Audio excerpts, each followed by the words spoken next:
فرعون ساری زندگی نافرمانی کرتا رہا, جب پہلا غوطہ کھایا ہے توبہ کی نا اس نے, اور کیسی پرفیکٹ توبہ کی, کہنے لگا آمنت انہ لا الہ الا الذی آمنت بہ بنو اسرائیل, یعنی کہ میں اللہ پر ایمان لایا, کیونکہ اللہ کے مفہوم میں فرق ہو سکتا ہے اپنے آپ کو اللہ کہہ رہا ہو, پوری تشریح شرح کے ساتھ حاشیے کے ساتھ کہہ رہا ہے کہ میں اس رب پہ ایمان لایا جو ایک غلام قوم کا رب ہے.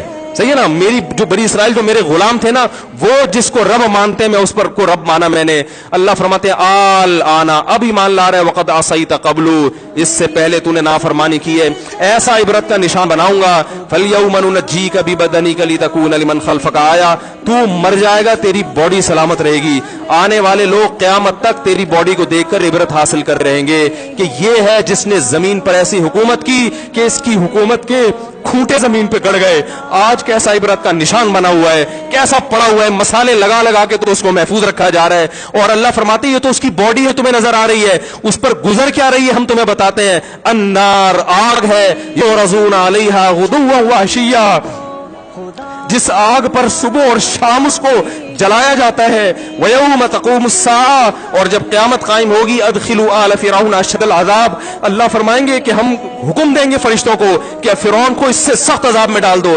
آپ کو فرعون لیٹا ہوا نظر آ رہا ہے, قرآن کہہ رہا ہے لیٹا ہوا نہیں ہے, وہ صبح اور شام آگ میں جلایا جا رہا ہے. اس کو ہزاروں سال گزر گئے, صبح بھی آگ میں جلتا ہے, شام کو بھی آگ میں جلتا ہے. اور فرمایا ابھی قیامت آنے دو, جہنم میں ہمیشہ کے لیے داخل رہوں گا جو اس سے بھی زیادہ سخت ہے. وَإِذْ يَتَحَاجُّونَ فِي النَّارِ, اور فرمایا جہنم میں جانے کے بعد کیا ہوگا, آپس میں ان کے مکالمے کو اللہ نے ذکر کیا ہے کہ جو فرعون کے ماتحت تھے وہ فرعون سے کہیں گے تیری اطاعت اور فرما برداری میں, تیری حکومت کی وجہ سے ہم نے موسیٰ کی بات نہیں مانی, اسے کمزور کہا, تو کہتا تھا موسیٰ کو بولنا نہیں آتا, موسیٰ کے پاس حکومت نہیں ہے, موسیٰ ہماری طرح پڑھا لکھا نہیں ہے, موسیٰ ہماری طرح براڈ مائنڈڈ نہیں ہے, ہم نے تیری دعوت کی وجہ سے موسیٰ کی بات کا انکار کیا, آج ہم آگ میں جل رہے ہیں. فَهَلْ أَنْتُمْ مُغْنُونَ عَنَّا نَصِيبًا مِّنَ النَّارِ, کیا ایک دن کے لیے تم سے آگ کو دور کر سکتے ہو. تو وہ کہے گا کہ میں خود اس جہنم کی آگ میں جل رہا ہوں, میں تم سے آگ کو دور نہیں کر سکتا. اللہ فرماتے ہیں سب مل کے جہنم کے داروغ کے پاس جائیں گے. وقال الذین فی النار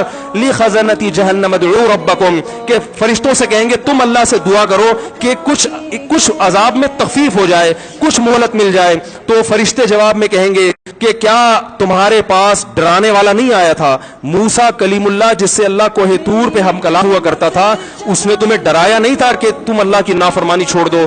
کہیں گے قالوا بلا, وہ کہیں گے ضرور. اللہ فرمائیں گے پھر اعلان ہوگا فادعوا وما دعاء العافین الا فی ضلال, فرشتے کہیں گے اللہ نے ہم پر پابندی لگائی ہے تمہاری سفارش کرنے پر, تم خود اللہ کو پکارو. اللہ فرماتے آج ان کی پکار بیکار جائے گی, کوئی اسے سننے والا نہیں ہوگا. دیکھو جب تک جسم میں روح ہے, ایک دفعہ انسان توبہ کے آنسو بہا دے, ایک دفعہ اللہ سے کہہ دے کہ اے اللہ مجھ سے جو جرم ہوا, اگر کسی نے زنا کیا ہے ایک دفعہ کہہ دے اے اللہ آئندہ نہیں کروں گا. اگر کسی نے شراب پی ہے ایک دفعہ کہہ دے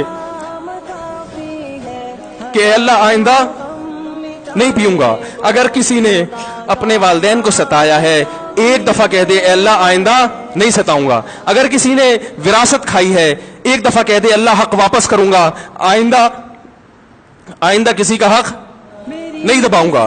اگر کسی نے انٹرنیٹ پر بیہودہ فحش فلمیں دیکھی ہیں ایک دفعہ کہہ دے اللہ دیکھ چکا آئندہ بولو بھائی نہیں دیکھوں گا. اللہ فرماتے ہیں اس کے کہنے میں تاخیر ہو سکتی ہے.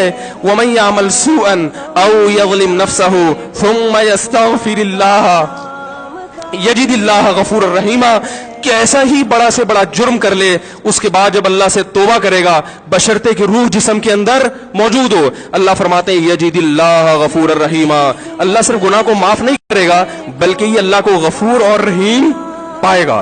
غفور بھی پائے گا, پانے کا مطلب ہے محسوس کرے گا کہ اللہ نے اس کے جرم کو معاف کر دیا ہے, اور رحیم بھی پائے گا کہ مزید رحمتیں بھی کر رہا ہے. یہ اس وقت تک اللہ کی طرف سے بھائی پیکیج ہے جب تک روح جسم کے اندر موجود ہے, کیونکہ غیب کا معاملہ ہے. جب اس روح اور جسم کا رشتہ کمزور ہو گیا ایڑیاں رگڑتے رہو گے لیکن اللہ توبہ قبول کرنے کے لیے تیار نہیں ہوگا. اللہ سے دعا ہے کہ اللہ ہمیں اس وقت کے آنے سے پہلے سدھرنے کی توفیق عطا فرمائے,